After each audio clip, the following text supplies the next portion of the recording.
Thank you so much for that introduction, and I'm really glad to be here today.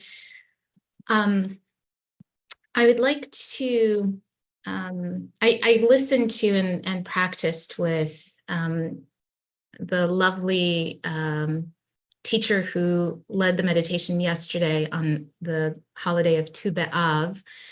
I believe the name of the teacher is Jenna Sadok. I'm sorry if I'm mispronouncing it. And she did this beautiful meditation on the way we can embody the Shema as a practice in our meditation practice, but also the various ways in which the Shema can be used in helping us stay grounded and centered and paying attention. So the Shema is mentioned in the previous Torah portion from last week, and in this week's Torah portion, Akev, we see the second paragraph that has made its way into our liturgy that we recite after we say the Shema.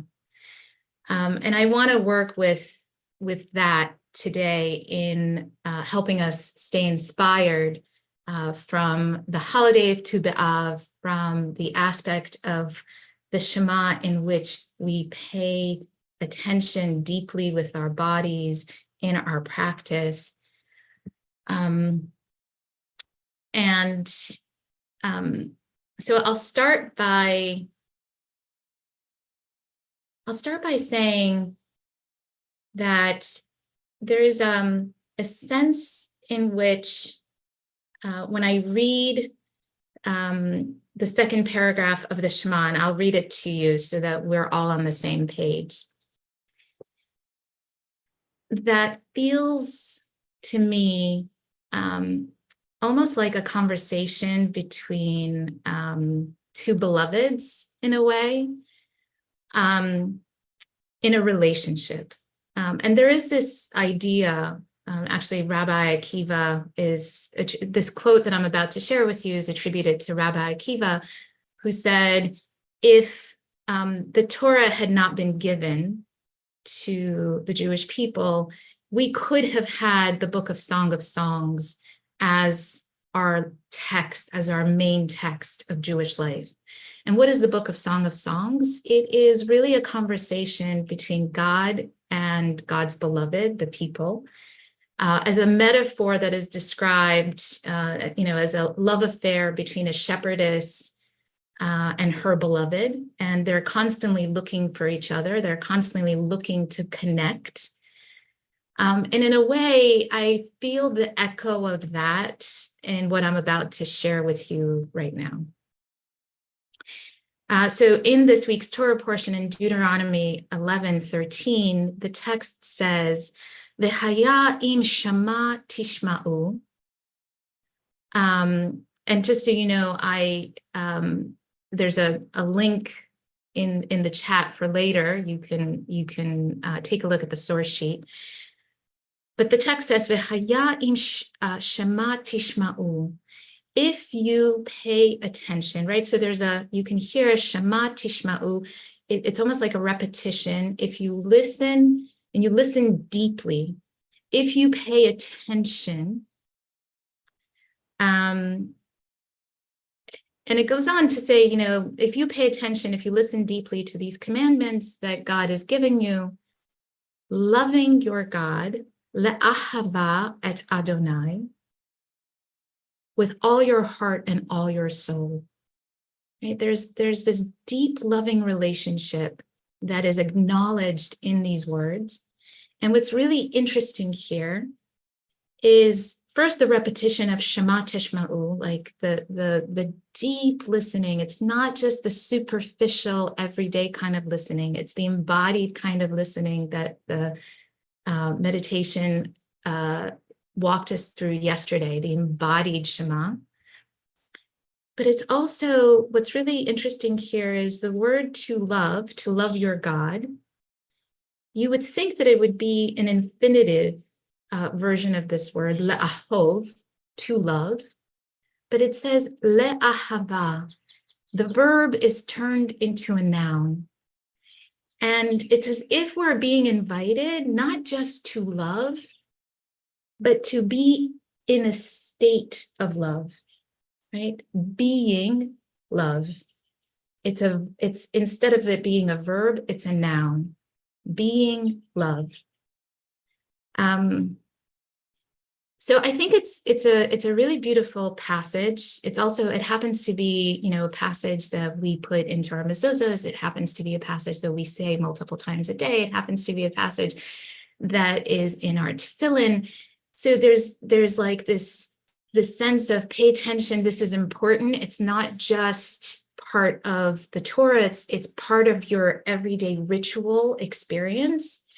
This relationship that we're in with God, and this love that we are to feel, right? But the truth of the matter is that that's not how we live in the everyday. I usually bring poetry to my teachings, but today I brought some lyrics. If we look at the lyrics of Fiddler on the Roof, you may I feel like Tevye is just like, he's my Rebbe. Shalom Aleichem he's the author of Fiddler on the Roof. And it's really a story about relationships and love, and the relationship between Tevye and his wife in a time of absolute turmoil, and all the ways in which his daughters fall in love with different types of people that he's not expecting in their family. And Shalom, I grew up in Odessa, Ukraine. I moved here as a teenager, and Shalom Aleichem was like a favorite in my household. He's from Odessa, from Ukraine, and so Fiddler on the Roof was always sort of the background theme of our lives, and Tevye was kind of the Rebbe of the household. And Tevye says to his wife Golda, because they've been married for so long, he says to her, Golda, do you love me? And she says, what? Do I what? Do you love me? And Golda says, do I love you? With our daughters getting married and this trouble in the town, you're upset. You're worn out. Go inside. Go lie down. Maybe it's indigestion. But Tevye won't let it go. Tevye says, Golda, I'm asking you a question. Do you love me? Ah, you're a fool, Golda says. I know. But do you love me? Do I love you? For 25 years, I've washed your clothes, cooked your meals, and cleaned your house, given your children milk the cow. After 25 years, why talk about love now? And they go on and on. He says, Golda, the first time I met you was on our wedding day. I was scared. And she says, I was shy. Tevye says, I was nervous. And Golda says, so was I. But my father and mother said we'd learn to love each other. And now I'm asking you, Golda, do you love me? I'm your wife. I know, but do you love me? Do I love him? For 25 years, I've lived with him. I've fought with him. I've starved with him. 25 years, my bed is his. That's not love. I don't know what is. Then you love me? I suppose I do. And Tevye says, and I suppose I love you too. And then they both sing, doesn't change a thing, but even so, after 25 years, it's nice to know. So why do I bring this song between two people who've been married for so long? Because the relationship between us and God, if we can look at it as a long-term monogamous relationship, we know that it goes through ups and downs. We know that there are moments of grief and moments of disappointment and moments of despair and moments of disconnection. And yet our sages tell us every day there's hidush, every day is a new day. Every day gives us the possibility of rekindling. That even in moments when all we're thinking about is the mundane, we can ask the question, do you love me? Right? It is embedded in our liturgy. It is embedded in our ritual, that reminder of what this is all about. It's not about just the superficiality of the everyday existence, but the depth of our attention and the depth of being love. So I invite you to practice with me. I invite you to place your feet on the ground beneath you. I have to lower my chair to do that. So I'm going to actually lower my screen as well. And as a way into our practice, I want to share with you a quote from Einstein. He said, "Any man who can drive safely while kissing a pretty girl is simply not giving the kiss the attention it deserves." So I invite you to close your eyes and give the kiss of life, the kiss of being here in the now, in the moment, with the intention of giving it the attention that it deserves, the attention that you deserve, the attention that your inner life deserves.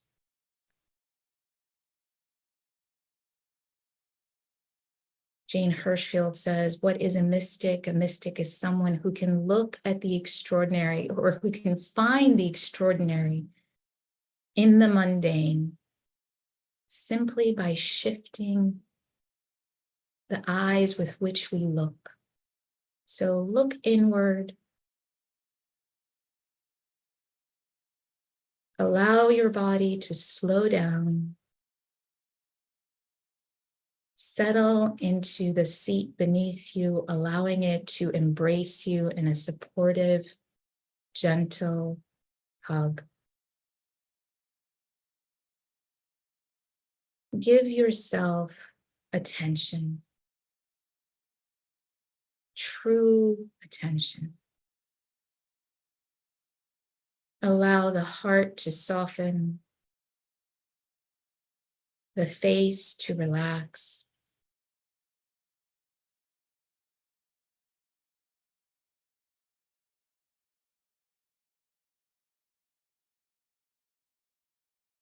Bring gentle awareness to the breath,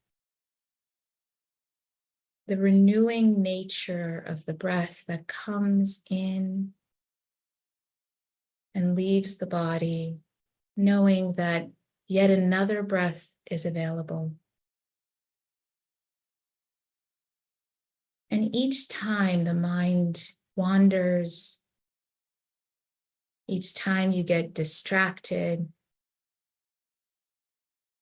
you can use the mantra of the ahava, the state of being in love.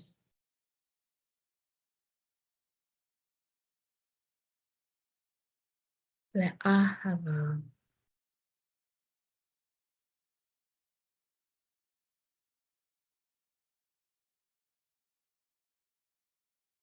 We enter the inner scape with a soft, diffuse light of care,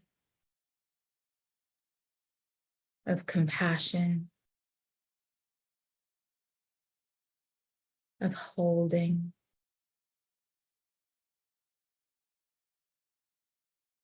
Whatever arises, allowing it to be welcome, part of the experience of being in love.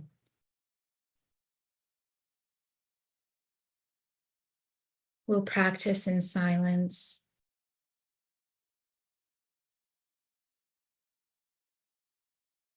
And you can trust that I will invite you back into our shared space in just a little bit.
Gently notice where you are now.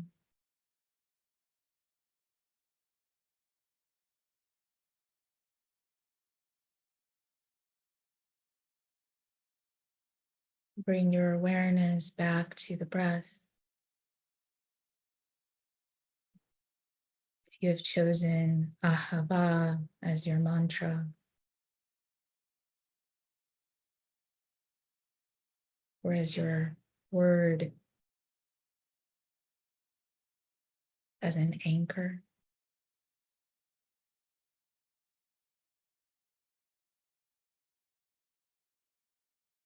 and allow yourself to settle in.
I invite you to bring your awareness back into our shared space.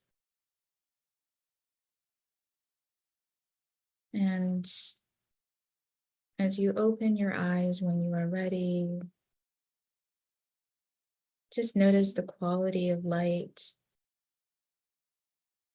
Reorient yourself to the makom, the sacred space that we have created together. And perhaps instead of focusing on any one object for just a moment, focus on the colors, quality of light, and quality of being in this moment.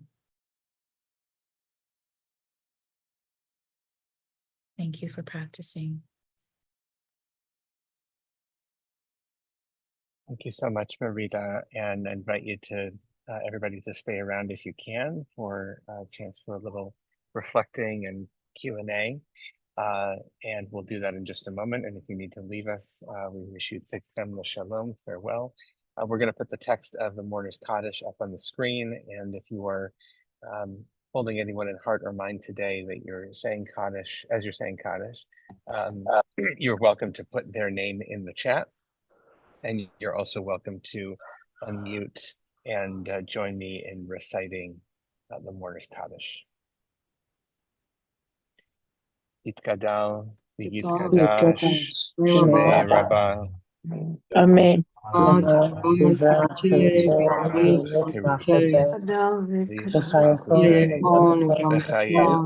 Yamichon V'chaye D'chol Beit Yisrael Ba'agala B'zman Chaim V'imru Amen. Amen. Yehi Shmei Rabbah Mevarach Le'olam B'Kol Almei Almaya. Yitbarach V'yishtabach V'yitpa'ar V'yitramam V'yitnaseh V'yithadar V'yit'aleh V'yit'il Shmei D'Kudusha B'richato She'ela Kol Birchata V'shirata V'shmechata V'nechamata V'amran Ba'alma V'imru Amen. Yehi Shema Marita Yehi Shemaya V'chayim Aleinu V'chol Yisrael V'yaveh Shalom B'mrama V'hu Ya'aseh Shalom Aleinu V'al Kol Yisrael V'al Kol Yoshvei Teivo. Amen. Amen. Amen.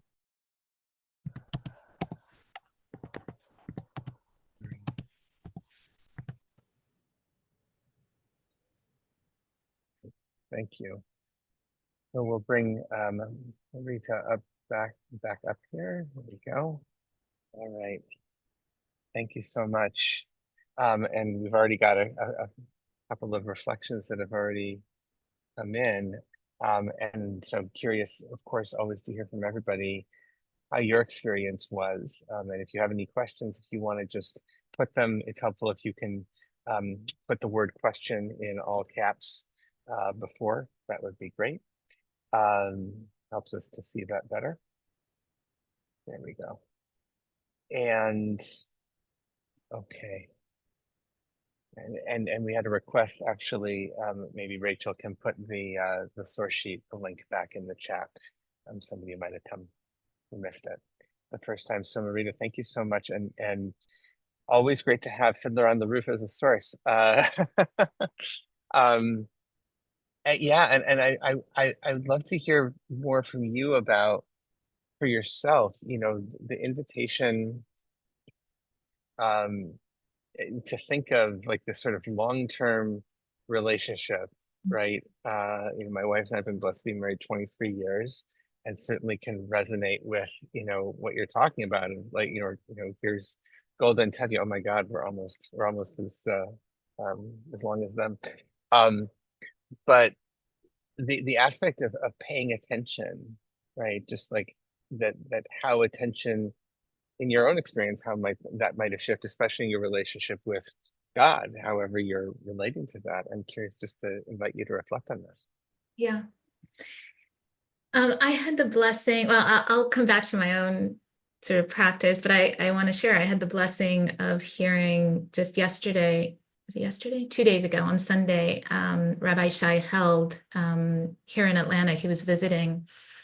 And Rabbi Shai Held recently wrote a book called Judaism is About Love, which I read with my Musar group last, right when it was published.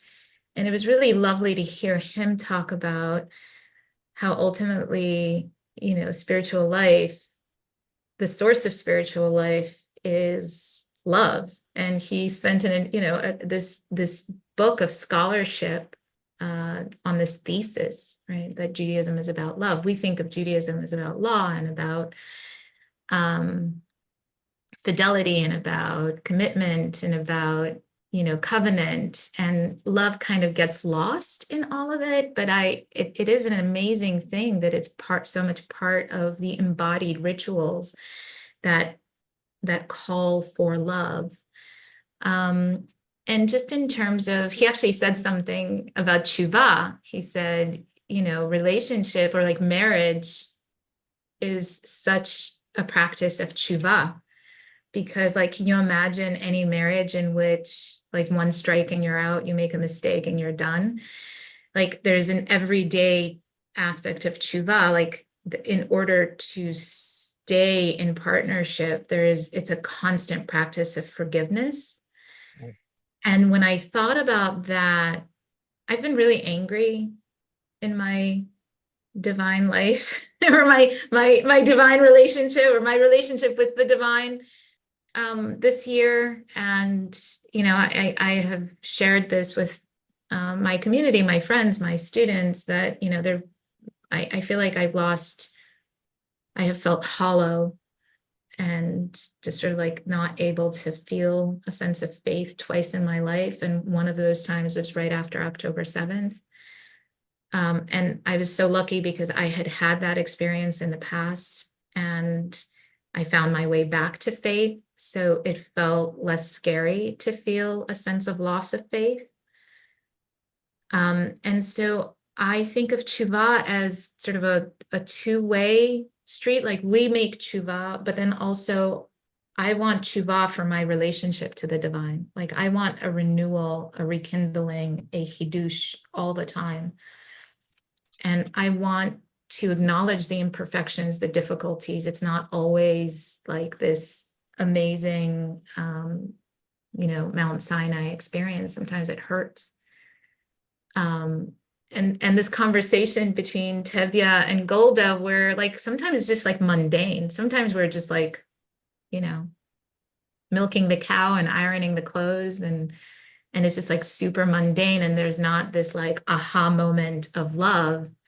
But I think living with that question, that constant question of, do you love me? And I sort of imagine it as a conversation, like, remind me that you love me. Mm. Mm. Yeah, right. Lester, our theater professional, reminds us that Sheldon Harnick is the author of the book. The characters come from Jean Malechem. Original, yeah, the original. Sheldon Malechem is the author The original.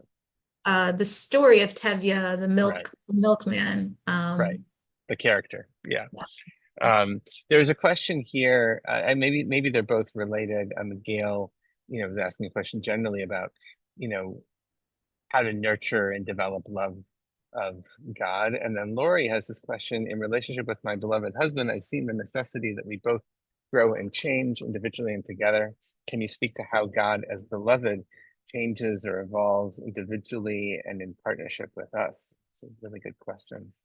In the same way, I've sort of, I feel like tangentially I've never actually met Esther Perel, but I always like listen to Esther Perel and think about some of the lessons that she has shared with the world about not allowing love to be the last thing that we do, right? So like that whether it's in marriage or in relationships, that love requires attention. It's not just going to happen by itself. That long-term love requires planning and so in that way, I feel like when I show up with attention, with that, Shema Tishma'u, like with that paying attention, it's there. The relationship is there. So I can complain about the difficulty of my relationship with the divine or the difficulty of my relationship with, the transcendent.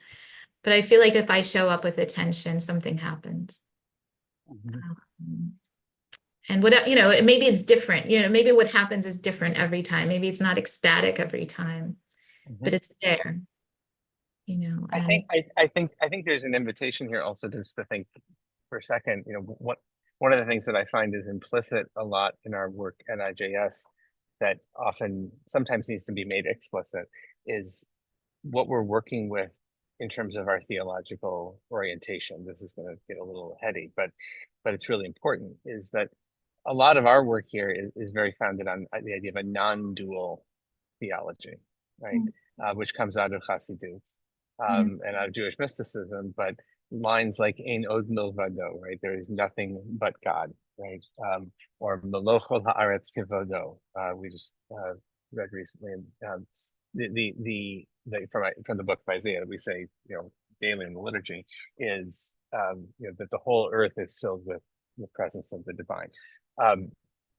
The Hasidim take that notion, very seriously, right? And the idea of God as something that is outside of us and separate from us is not the primary metaphor, right? The primary metaphor is much more something that is within and moving and stirring within and between, inside us, between us, throughout the world, and is something that's available to us. And so the question, I mean, I answered it a little tongue in cheek, but does God change or do we change? And that my response to that question, Rana, is, well, how would you know? Right. A lot of it comes down to, I think, as you're very appropriately saying, Marita, in my experience anyway, is what's the quality of attention that we bring? And when we can bring our attention and be fully present, those lines start to soften, right? Or we attain some greater attunement. And our language almost has to start to change or shift from a lot of the ways that we normally speak about it. Yeah, thank you for verbalizing that so beautifully. Yeah, I think you're right. There's a meditation that I really love that Jack Kornfield, that I learned from Jack Kornfield, and sometimes he'll say something like, ask the one who knows. And it just kind of, for me personally, it just like blows apart any sort of dual reality, right? Like, ask the one who knows. It's like, I go deep within myself. I know, but how do I know? Because sort of the ego dissolves, and it's not I, it's just knowing, right? So like there is an aspect of a meditative state in which duality disappears. And so ultimately, I don't want to say it's a relationship with myself, because I don't feel that way. I do feel like it's a relationship with like a transcendent experience. I just know how hard it is. And the only metaphor I can come up with is sort of the mundane reality of being in partnership with another human being, because it's the only way that I can verbalize it. And yet, pay attention, right? Like, I have a translation of the Shema on my window here, and it says, pay attention, the unfolding of being we call our God is never separate from pure being, an indivisible oneness that transcends and includes all names. Like that's it. Just pay attention. Pay attention. It's this great oneness that we're a part of, and you have to pay attention to it. And there's also, experiences I think that people have of, when that I've had certainly, or, folks you have a retreat, or just after a very quality meditative experience, or certainly people who've done psychedelics, I think, but where you come out of that experience, you open your eyes and you have this tremendous awareness of like the simplest thing, right? Of the shape of a cup, like, oh my God, the cup, or oh my God, the flower, you sort of see those things with fresh eyes, which is very aligned with what you're saying, there would always be a Hasidic reading of, after 25 years, it's nice to know, emphasis on the know, Yeah. Someone asked, I just noticed someone asked what the Jane Hirschfield, she's a poet, and what the quote was. She said, she describes the mystical experience, and that again is sort of pointing to the experience of non-duality, as the perception of the extraordinary within the ordinary, by changing not the world, but the eyes with which we see, the eyes that look, right? So it's like you said, like you can open your eyes after a moment of paying attention, and being in tune. And suddenly you see the world in an extraordinary way. Beautiful. A lot of really wonderful things in the chat. I'm glad it's been so good for so many people today. It's great. Thank you. All right. Well, I think it's a good place for us to pause there. So thank you everybody for being part of our community today. And thank you, Marita, for your very skillful teaching and leading. And we'll look forward to seeing you again. We'll be back tomorrow, same time and channel, or whenever you can join us. So thank you, everybody. And thank you to Rachel for being on our